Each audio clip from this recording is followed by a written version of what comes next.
Okay, we're getting live. Let's give it a couple minutes. I know it's kind of last minute, but we're going to talk about that in a sec.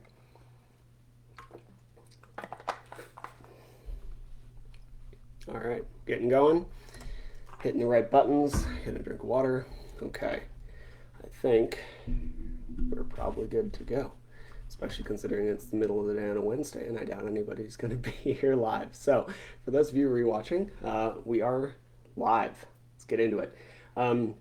Today, I want to talk about consistency and what that really means. A lot of the time, when you're looking at training or anything really, you're going to hear that the biggest key is to be consistent. And I think that that can be a great message. It's one I preach a lot, but I think we probably need to figure out what that means because there's a bunch of ways you could be consistent that don't really help you.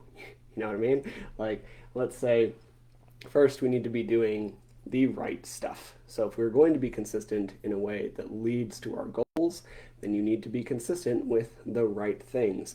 If you, for example, want to be a power lifter, then running every day isn't the type of consistency that's actually going to help you hit your goals. If we are looking for fat loss, then eating a pizza every day is very likely not going to help you hit your goals. It's possible, it's just real very difficult, and you'll probably be hungry. Um, so we need to be consistent with the right stuff. And then in addition to, having the right things to do on a consistent basis, we can look at like short term or long term, right? So it's really easy to have short term consistency. And this is why I'm not a huge fan of things like 75 hard. It's fine. It's a fine test of your fitness if you do it. If you don't know what it is, I'm not going to talk too much about it here. But it is a really intense, like 2.5 months. And for a lot of people, especially a lot of like very dopamine driven people like myself, it's actually not that hard to do about 2.5 months and like really kick yourself in the ass and find a push and do the thing. The problem is that often, like once that happens, we often end up in this completely off place. So we're either on or off. And while you might be very consistent in the short term, personally, I really don't care about where you are in like 2 months. I care about where you are in like 20 years. And yeah, it's great to have a like 2 month goal. I mean, shit, I'm a running coach, so like to some degree, short term race goals are what I do. But I also don't want to push our short term goals so hard that we like get injured, end up with long term problems, hate running down the line, right? Like I would much rather you get really close to your short term goals, but like don't quite make it, but continue to run for the next decade. If that's not your jam, that's fine. But like that's really what I care about. I care that we have a long-term relationship with fitness, that you're healthy, that everything continues to like exist in your life in a way that's positive. I don't want you to end up having to run so much with a schedule that like you end up divorced. Like all of these things, these are things that happen when we get very myopically focused and very consistent short term, but have no long-term vision. So short-term consistency, very important, not as important to me at least, as long-term consistency, which is what we'll talk about next. So yes, if you hit something every day of the week for a month, you will see lots of progress. If you do that for only a month and then the other 11 months of the year, you do nothing in terms of your goal, you will not actually make progress in the long term. So let's talk about my last 2 years because I like to use myself as an example. I don't want to call anybody else out. For me, I really fell in love with running a couple years ago and I got into it, and especially in the trails. And then I trained really hard for a race last year, openly more than I should have done if I cared more about athletics than coaching. But still, was consistent, didn't lose the love of it. Had a bit of a fall off at the end, but like was really stoked to get back into it in January. And then for the past 8 months, I have been battling nothing but just endless asthma attacks when I try to go run or do anything cardiovascular. So for a lot of people, if you end up with an injury, you can keep your cardio up by biking or stair stepper or the elliptical or swimming or whatever, right? Something cardiovascular is better than nothing when it when we're talking about maintenance. If you want to be a runner, eventually you need to run, but we can do a lot of work on something like a bike. There's a good amount of crossover when it comes to your heart and your lungs. Unfortunately, I couldn't really do any of that. When I pushed above like zone 1, zone 2, heart rate of like 140 for anything longer than like 10 minutes, I had an asthma attack. And this wasn't like a wheezing. I have a thing called cough variant asthma, but I basically had to debate whether I wanted to run or whether I wanted to continue like for 30 to 60 minutes a coughing fit that often prevented me from sleeping and all sorts of stuff, right? It wasn't great. It's actually probably one of the reasons I've been a little inconsistent the past 8 months because I've been depressed because I managed depression with exercise. Anyway, so now that I'm getting back into it, it is really hard again. I'm basically starting from scratch, which I would love to tell you that that's not the case. Nobody would be happier than me to tell you that if you take 8 months off and come back to it, that you are going to be great. You will probably gain it back faster than the original build, partially because you know what you're doing, and partially because you have some of that, like, for lack of better term, muscle memory or like neurological memory. You'll just get back to your place faster than it originally took to build it, but it's still going to be hard. And I am definitely staring like 6 months to a year in the face of basically just rebuilding my cardiovascular and like pulmonary and breathing base. I don't have almost any of it anymore. And kind of excited as a coach because I get to see what works now that I know a lot more, but it's going to be tough. I know it's going to be tough, and this is because I haven't been consistent in the long term. I was very consistent short term. Even for a year, we're going to call that short term, but considering I want this to be a thing in my life for ever or for the next decade, I don't know. I'm not a great soothsayer, but a long time, I have not been consistent in the long term. So we not only need to care about short-term consistency. If you want to have a lot of these longer results, then we need to care about the long-term consistency as well.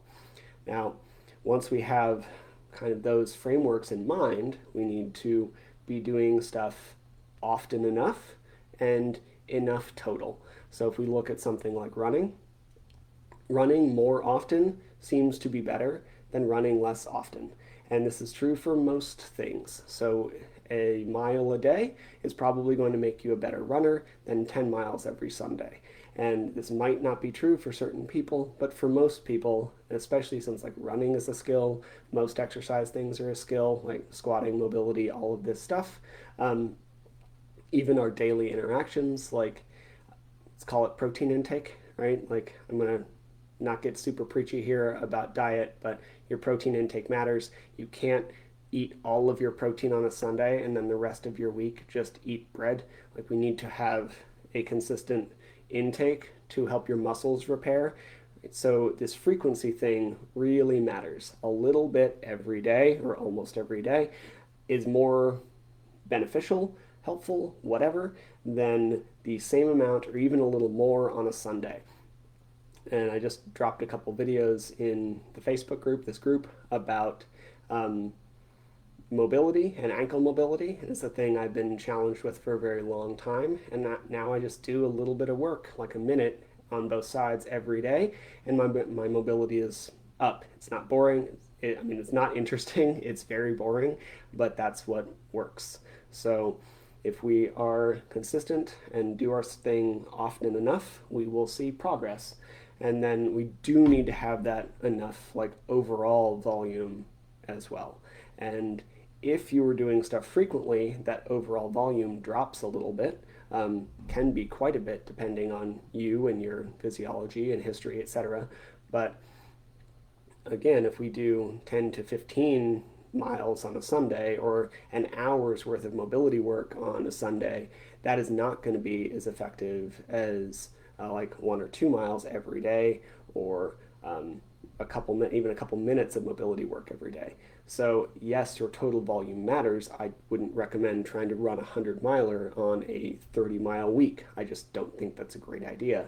But if you have enough frequency, your total like the sufficient amount, that is your total sufficient amount, is lower, right? And I'm sorry, I'm getting tongue-tied.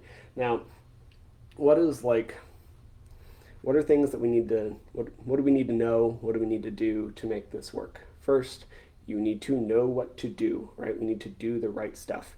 You don't need to know the entire plan. You don't need to like become a trainer or physiologist or whatever. You don't need to know everything top to bottom and all the tiny micro details. You just need to know enough to get started and get started well. So run fairly easy with a little bit of speed frequently, like almost every day if you can. If you're tired, take a day off, right? Like that's how we would get started. And that's the kind of information that you would need to get going. If we're talking about like protein intake or diet or whatever, like squatting, all of these things have their like very base knowledge that you need to not get hurt and to be fine and to start to see some progress. And that's where we get started. And then once you get moving, you might learn some deficiencies. You might see where you're lacking something, and then we can make some adjustments, but just get going. And then you should actually want your goal. You should probably want it a lot if it's something like running an ultra, but you should actually want your goal. Otherwise, why are we doing this? There's so many things to do in life, like in general. There's no reason to fill it with stuff that you don't actually want to do. So if you want to run an ultra because it's hard, but you hate running, I don't think that's a great idea. I think there's better stuff to do with your time. Go do a Spartan race if you really insist on running for some reason, and they tend to be a little shorter. They're also very hard and they take a long time, and they're very community focused. Get on a bike, go lift some heavy things, jump in cold water. Those things are all really hard. I hate cold water. I run really far and I still hate cold water. So, do a hard thing is not the same thing as run 100 miles. So you should actually want the goal you're trying to achieve. You should also actually enjoy the process, or else we're going to end up in that on-off, short-term, long-term dichotomy again.